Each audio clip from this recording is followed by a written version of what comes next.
Chaitanya Prabhu Nityananda Shri Advaita Gadadhar Srivasadi Gaura Bhakta Vrinda Hare Krishna Hare Krishna Krishna Krishna Hare Hare Hare Rama Hare Rama Rama Rama Hare Hare.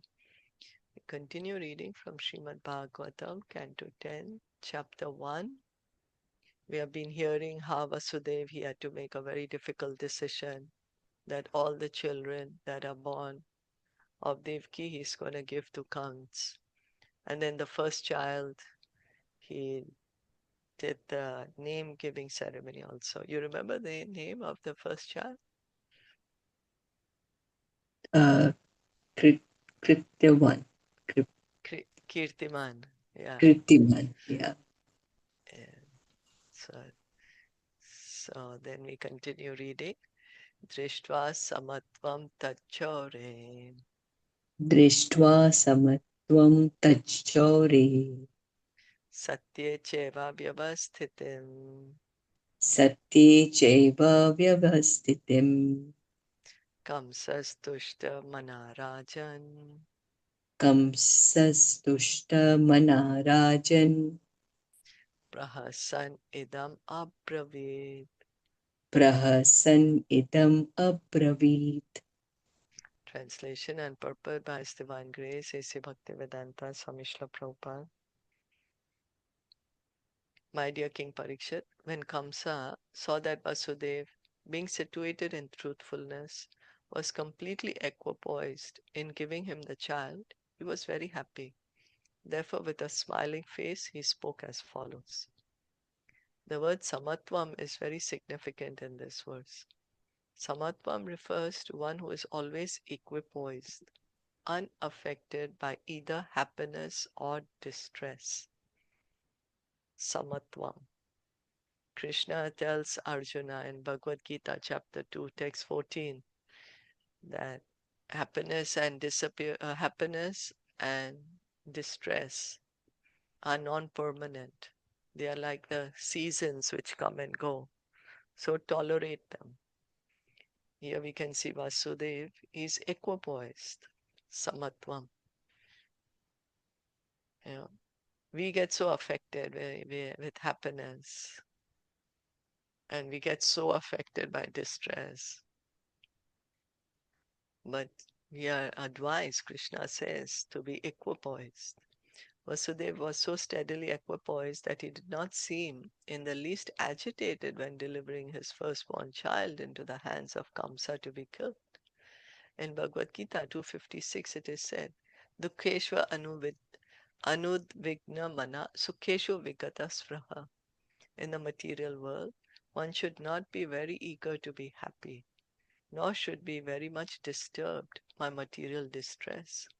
Lord Krishna advised Arjuna, Matra sparshastu kaunteya shitoshna sukha dukkadaha agama payino nitya stam statiksha svabharata.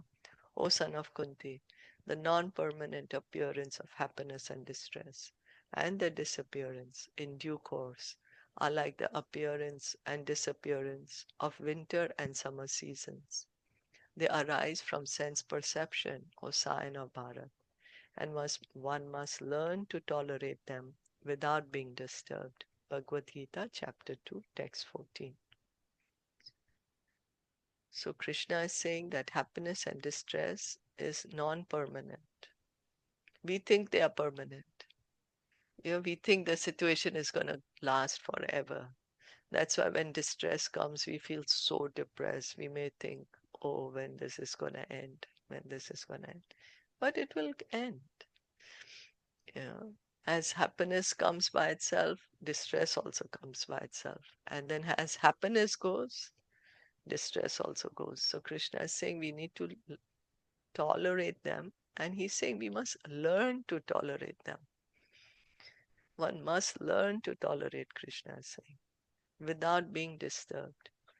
They are arising from sense perception. It's our mind which makes us think, oh, this is a happy situation, this is a distressful situation. The self-realized soul is never disturbed by so-called distress or happiness. And this is especially true of an exalted devotee like Vasudeva, who showed this by his practical example. Vasudeva was not at all disturbed when delivering his first child to Kamsa to be killed. Did you want to add anything? Imagine how Certainly not. not disturbed.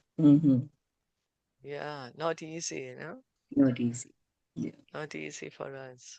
But we can see that the pure devotees, they can be equal, not disturbed. Haridas Thakur, when he was being beaten, he was praying to Lord Chaitanya that you forgive them.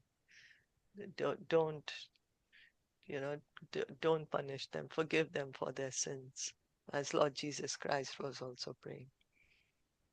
And so that pure devotees are like that.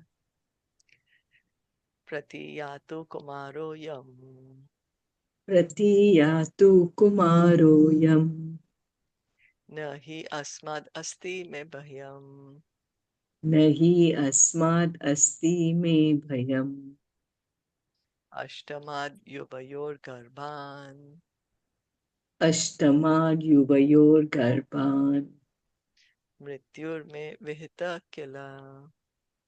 mrityur me vihita kila. O Vasudev, you may take back your child and go home. I have no fear of your first child. It is the eighth child of you and Devaki I am concerned with, because that is the child by whom I am destined to be killed. So Kamsa is happy. He's saying Vasudeva has brought this first child, but I have no danger from first child. You take him home. I'm only afraid of your eighth child. Tatheti sutam adaya Tateti sutam adaya yayav anakadundubihi yayav anakadundubihi na abhya nandata tadvakyam nabhya nabhya anantatat vakyam asato vijitatmanaha. asato vijitatmanaha. Vasudeva agreed and took his child back home. But because Kamsa had no character and no self-control, Vasudeva knew that he could not rely on Kamsa's word. So, in this situation, Vasudeva could have been like really elated that, wow, I got my child back and Kamsa's not going to kill him. And he would have gotten very much emotional. But Vasudeva is sober. He understands Kamsa's character. He understands, can't trust Kamsa. Anytime he may change his mind. Right now he's saying, take your child, I won't kill him. But who is to stop him if he changes his mind? Could not rely on Kamsa's word. Here Vasudeva is keeping his word. That's how Kamsa let Devaki live. So we can see the word of a devotee, how devotee is keeping his promise. Vasudeva, his character, he's keeping his promise. And Kamsa, he's saying, I won't kill your child, but we are going to hear soon that he's going to kill this child. Nand Adya Ye Braje Gopa Nand atya ye vraje gopa Yaschami Shamcha Yoshita yashchami sham cha yoshitaha Vrishnayo Vasudevadya vrishnayo vasudevadya Devaki Adya Yadustriyaha devaki adya yadustriyaha Sarve Devata Praya sarve ve devata praya Ubhayor Api Bharata ubayor api bharata Gyatayo Bandhu Surido gyatayo bandhu suhrido Yecha Kamsam Anuvritaha. ye cha kamsam anuvrataha. The inhabitants of Vrindavan, headed by Nanda Maharaj and including his associate cowherdmen and their wives, were none but denizens of the heavenly planets, O Maharaj Parikshit, best of the descendants of Bharat. And so, too, were the descendants of the Vrishni dynasty, headed by Vasudeva and Devaki, and the other women of the dynasty of Yadu, the friends, relatives, and well-wishers of both Nanda Maharaj and Vasudeva, and even those who externally appeared to be followers of Kamsa were all demigods. As previously discussed, the Supreme Personality of Godhead Vishnu informed Lord Brahma that Lord Krishna would personally descend to mitigate the suffering on the earth. The Lord ordered all the denizens of the heavenly planets to take birth in different families of the Yadu and Vrishni dynasties and in Vrindavan. So when Lord Brahma had taken Bhumi Devi and all the demigods to Shvetadvip, offered the Purusha Shukta prayers to Lord Vishnu, and then Lord Brahma could hear Lord Vishnu saying that, okay, I'm going to come soon. I will come. Krishna is going to come personally. And all the demigods of the heavens, let them be born in these families. So now this verse informs us that all the family and friends of the Yadu dynasty, the Vrishni dynasty, Nanda Maharaj, and the Gopas descended from the heavenly planets to see the pastimes of the Lord.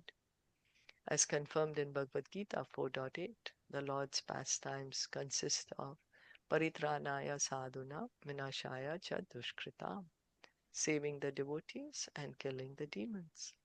To demonstrate these activities, the Lord called for devotees from different parts of the universe. There are many devotees who are elevated to the higher planetary systems. Prapya punya kritam lokan, ushitva shashvati samaham, shuchinam shrimatam gehe, yoga brashto bijayate. The unsuccessful yogi, after many, many years of enjoyment on the planets of the pious living entities, is born into a family of righteous people or into a family of rich aristocracy. Bhagavad Gita 6.41. Some devotees, having failed to complete the process of devotional service, are promoted to the heavenly planets, to which the pious are elevated. And after enjoying there, they may be directly promoted to the place where the Lord's pastimes are going on. So we heard about this earlier, that Krishna, Lord Vishnu told Lord Brahma, tell these heavenly beings to take birth now in these families of Yadu, Vrishni, and in Vrindavan. I'm going to come and they can take part in my pastimes. And those who are pure devotees, then they are going to go back to the spiritual world with Krishna. So we heard that how when a devotee is completely pure, then he takes his one birth in the material world wherever Krishna is having his pastimes. It's like a training. Just like how we are trained in the hells to take on animal bodies or hellish bodies. So similarly, the training for the devotee before he goes to Golok Vrindavan happens and he takes part in Krishna's pastimes. When Krishna is appearing in any universe in the material world, the devotee gets a chance to take part in Krishna's pastimes and then he goes to Golok Vrindavan. So someone may say, oh, but I want to go directly to Golok Vrindavan. I don't want to take part in Krishna's pastimes. Well, but then that's the whole point, to be with Krishna, to take part in his pastimes. And there is no difference that when Krishna comes, Golok Vrindavan comes with him. There's no difference between Vrindavan on earth and Golok Vrindavan in the spiritual sky. Is that okay? Yes. So when Lord Krishna was to appear, the denizens of the heavenly planets were invited to see the pastimes of the Lord. And thus it is stated here that the members of the Yadu and Vrishni dynasties and the inhabitants of Vrindavan were demigods, or almost as good as demigods. Even those who externally helped the activities of Kamsa belonged to the higher planetary systems. So we can see that even those who are playing the role of the demon in Krishna Leela, they are not ordinary persons, They're greatly qualified living entities. Otherwise, who can be, anyone taking part in Krishna's pastimes certainly is it's not ordinary, no matter what part they are playing. The imprisonment and release of Vasudev and the killing of various demons were all manifestations of the pastimes of the Lord. And because the devotees would be pleased to see these activities personally, they were all invited to take birth as friends and relatives of these families. Yeah, so the devotees, they like to see Krishna engaged in his pastimes, in his heroic pastimes, or his loving pastimes, or his childlike pastimes. So devotees like to see. We love somebody, and then we want to be there for them. We want to see how their success is, what great things they are doing, right? So the devotee, they love Krishna. So they want to see his pastimes. As confirmed in the prayers of Kunti, Bhagavatam, Canto 1, Chapter 8, Text 19. Nato natya daro yatha. The Lord was to play the part of a demon killer and a friend, son, and brother to his devotees. And thus these devotees were all summoned. So, etad kamsaya Bhagavan. Etat kamsaya Bhagavan Cha shams sabhyetya naradaha. cha shamsabhyetya naradaha Bhumir bharayamananam. bhume bharayamananam Daityanam cha vadhotyamam. daityanam cha vadodhyayam dhyamam. Once the great saint Narad approached Kamsa and informed him of how the demoniac persons who were a great burden on the earth were going to be killed. Thus Kamsa was placed into great fear and doubt. It has already been discussed that Mother Earth implored Lord Brahma to give her relief from the distress created by the burdensome demons, and that Lord Brahma informed her that Lord Krishna himself was going to appear. So this is how the pastime started, no? Bhumi Devi, overburdened, she's saying there are too many demons who have taken birth as kings, and instead of upholding the religious principles, they're breaking the religious principles. And so Krishna said he's going to come himself. Krishna says in Bhagavad Gita 4.8, Paritranaya sadhunam vinashaya chadushkritam dharma samsthapanarthaya sambhavami yuge yuge. Whenever there is a burden created by the demons, and whenever the innocent devotees are distressed by demoniac rulers, the Lord appears in due course of time to kill the demons with the assistance of his real representatives, who are technically called demigods. In the Upanishads, it is stated that the demigods are different parts of the Supreme Personality of Godhead. As it is the duty of the parts of the body to serve the whole, it is the duty of Krishna's devotees to serve Krishna as he wants. Also, when we heard the previous cantos of Srimad Bhagavatam, we heard how the demigods are different parts of the universal form of the Lord. You know how the Lord's different forms, the different demigods are situated. So now Krishna's business is to kill the demons, and therefore there should be a devotee's business also.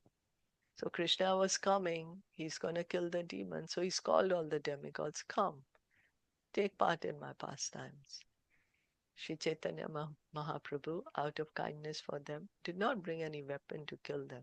Rather, by spreading Krishna consciousness, love of Krishna, he wanted to kill their nefarious demoniac activities. This is the purpose of the Krishna consciousness movement. So yada yada hi dharmasya, right? Krishna comes to annihilate the demons, to protect the devotees, to re-establish religious principles. So he came in Kali Yuga.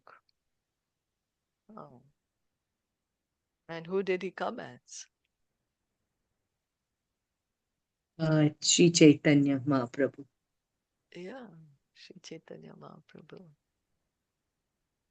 So he didn't kill any demon, but he killed the demoniac tendency of the people. Otherwise, he would have had to kill everyone. So killing the demoniac tendency of the people. Give love of Krishna to everyone. By chanting Hare Krishna, Krishna Krishna, Hare Hare, Hare Ram, Ram Ram, Hare Hare. Unless the demoniac activities on the surface of the world are diminished or vanquished, no one can be happy.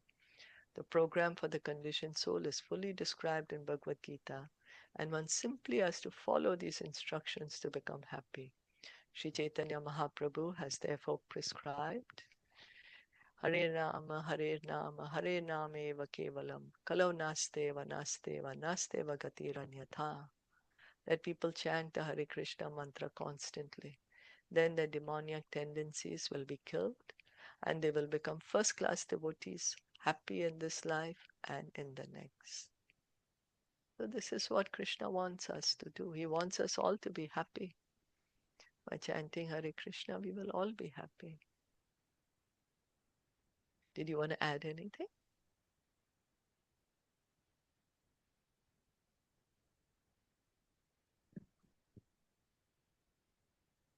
Okay, so continue tomorrow then.